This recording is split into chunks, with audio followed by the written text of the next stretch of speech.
ఇవాళ జర్నలిస్టులను అక్రమంగా రాష్ట్ర వ్యాప్తంగా అరెస్ట్ చేస్తా ఉన్నారు. రాష్ట్ర వ్యాప్తంగా అరెస్ట్ చేసిన జర్నలిస్టులను వెంటనే విడుదల చేయాలని చెప్పి బీఆర్ఎస్ పార్టీ డిమాండ్ చేస్తా ఉంది. ఈ జర్నలిస్టుల అక్రమ అరెస్ట్ ను బీఆర్ఎస్ పార్టీ తీవ్రంగా ఖండిస్తా ఉంది. నువ్వేం చెప్పినావు రేవంత్ రెడ్డి? 6 గ్యారెంటీలతో పాటు 7వ గ్యారెంటీ ప్రజాస్వామ్య హక్కు, ధర్నా చేసే హక్కు మేము కల్పిస్తామని చెప్పినావు. ఇవాళ జర్నలిస్టులు కనీసం బండి దిగి గేట్ కాడికి పోకముందే అరెస్ట్ చేస్తున్నావు. వాళ్ళు ప్రజాస్వామ్యయుతంగా ధర్నా చేసే అధికారం లేదా? దరఖాస్తు ఇచ్చే హక్కు లేదా? మరి నువ్వు ఆ రోజు నీ మేనిఫెస్టోలో మొదటి పేరాలోనే చెప్పినావు, ప్రశ్నించే హక్కు, ప్రజాస్వామ్య హక్కు 7వ గ్యారెంటీగా ఇస్తున్నా అని చెప్పినావు.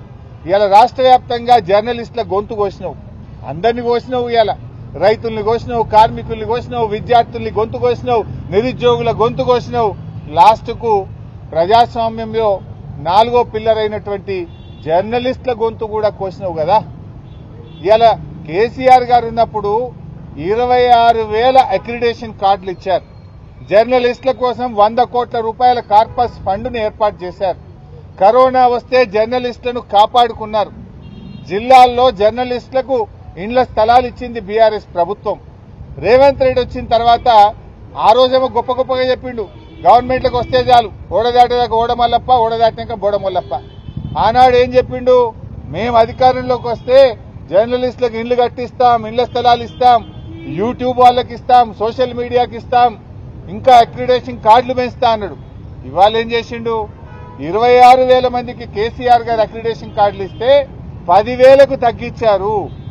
డెస్కుల్లో పనిచేసే వాళ్ళకి అక్రిడేషన్ కార్డే లేదంటున్నాడు. సోషల్ మీడియా వాళ్ళని పట్టుకొని వీళ్ళంతా టెర్రరిస్టులు, సోషల్ మీడియా యాక్టివిస్టులను కట్టడి చేయండి అంటున్నాడు. వాళ్ళ మీద కేసులు పెట్టి జైళ్లలో వేస్తున్నాడు.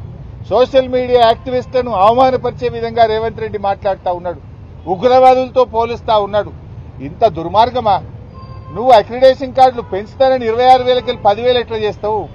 నీ అన్యాయాన్ని దరఖాస్తు పెట్టడానికో ప్రశ్నించడానికి వస్తే అక్రమంగా అరెస్ట్ చేస్తావా? ఈ అరెస్టులను ఖండిస్తున్నాం. తక్షణమే వాళ్ళని విడుదల చేయాలని డిమాండ్ చేస్తున్నాం. 26,000 అక్రిడేషన్ కార్డులను పునరుద్ధరించాలని చెప్పి బీఆర్ఎస్ పార్టీ పక్షాన డిమాండ్ చేస్తున్నాం. జర్నలిస్టుల పోరాటానికి బీఆర్ఎస్ పార్టీ సంపూర్ణమైన మద్దతును ప్రకటిస్తుంది. మీ పక్షాన రాబోయే అసెంబ్లీ సమావేశాల్లో బీఆర్ఎస్ ప్రభుత్వాన్ని నిలదీస్తుంది, ప్రశ్నిస్తుంది, జర్నలిస్టులకు సంపూర్ణ మద్దతును అందిస్తుంది. చరిత్ర సృష్టించినోడు ఇప్పుడు ఆ చరిత్రని తిరగరాయబోతున్నాడు.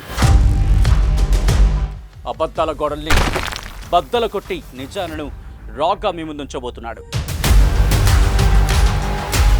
నిజమైన వార్తల కోసం వెంటనే డౌన్లోడ్ చేసుకోండి రా యాప్ని.